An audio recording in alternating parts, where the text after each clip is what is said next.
तो अभी सेकंड सब टॉपिक की बात करते हैं, सेकंड मेन टॉपिक की बात करते हैं, so position, path line, then displacement.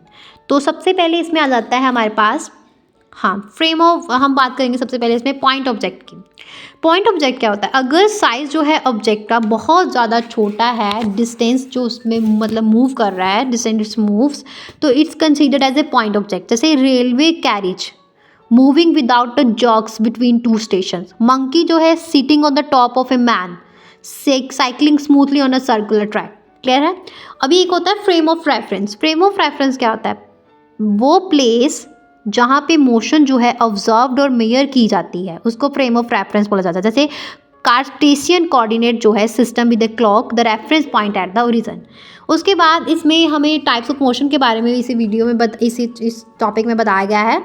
तो मोशन जो है based on the number of coordinates जो मोशन को डिस्क्राइब करते हैं उनके ऊपर ही डिपेंड करती है। One dimensional motion, rectilinear motion, two dimensional motion, three dimensional motion. One dimensional motion जो है स्ट्रेट लाइन में होती है। वन डायमेंशनल मोशन, इसमें सिर्फ एक ही कोऑर्डिनेट होता है जो डिस्क्राइब करता है मोशन को। वन डायमेंशनल मोशन में सिर्फ दो डायरेक्शंस होती हैं, ऊपर नीचे और अपवर्ड, ऊपर नीचे आगे पीछे।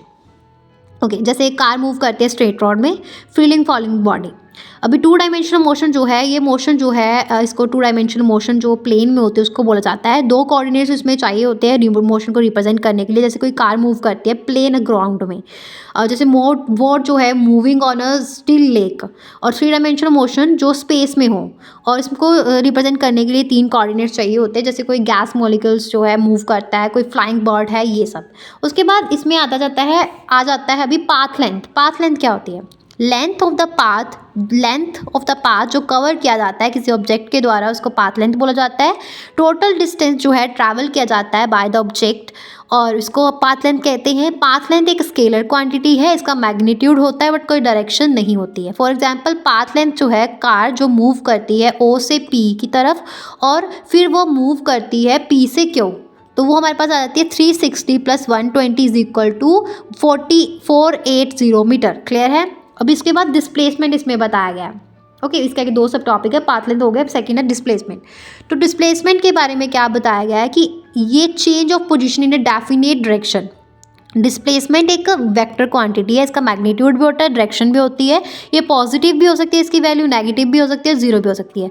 एक डायमेंशनल मोशन डायरेक्शन में दो डायरेक्शन जो है रिप्रेजेंट होती है bye positive and negative science use करके।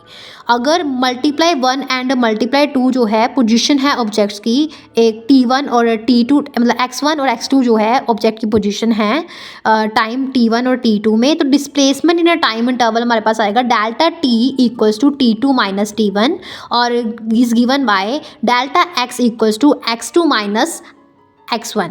और अगर जो है x2 जो है x1 से ज़्यादा है तो डिस्प्लेसमेंट पॉजिटिव होगी। x2 अगर ज़्यादा होगा, x2 जो है मतलब x1 जो x2 से ज़्यादा है तो डिस्प्लेसमेंट नेगेटिव होगी। मैग्नीट्यूड जो है डिस्प्लेसमेंट का वो डिपेंड कर सकता है और नहीं भी कर सकता पाथ लेंथ जो कवर की गई है ऑब्जेक्ट के ऊपर, ऑब्जेक्ट के द्वारा। अगर मोशन जो है ऑब्जेक्ट की अलॉन्ग अ स्ट्रेट लाइन जो है सेम डायरेक्शन है, मैग्नीट्यूड जो डिस्प्लेसमेंट का वो इक्वल होगा टोटल पाथ लेंथ के। क्लियर हुआ यहाँ तक? उसके बाद इसमें यूनिफॉर्म मोशन के बारे में बताया गया है कि अगर कोई ऑब्जेक्ट जो है वो मूव करता है स्ट्रेट लाइन के लॉन्ग, तो वो जो है कवर करेगा इक्वल डिस्टेंस को इक्वल इंटरवल ऑफ टाइम में, तो हम बोलेंगे कि यूनिफॉर्म मोशन है along a straight line. Clear हुआ यहाँ तक? यहाँ पे हमारा first and second main topic finish होता है।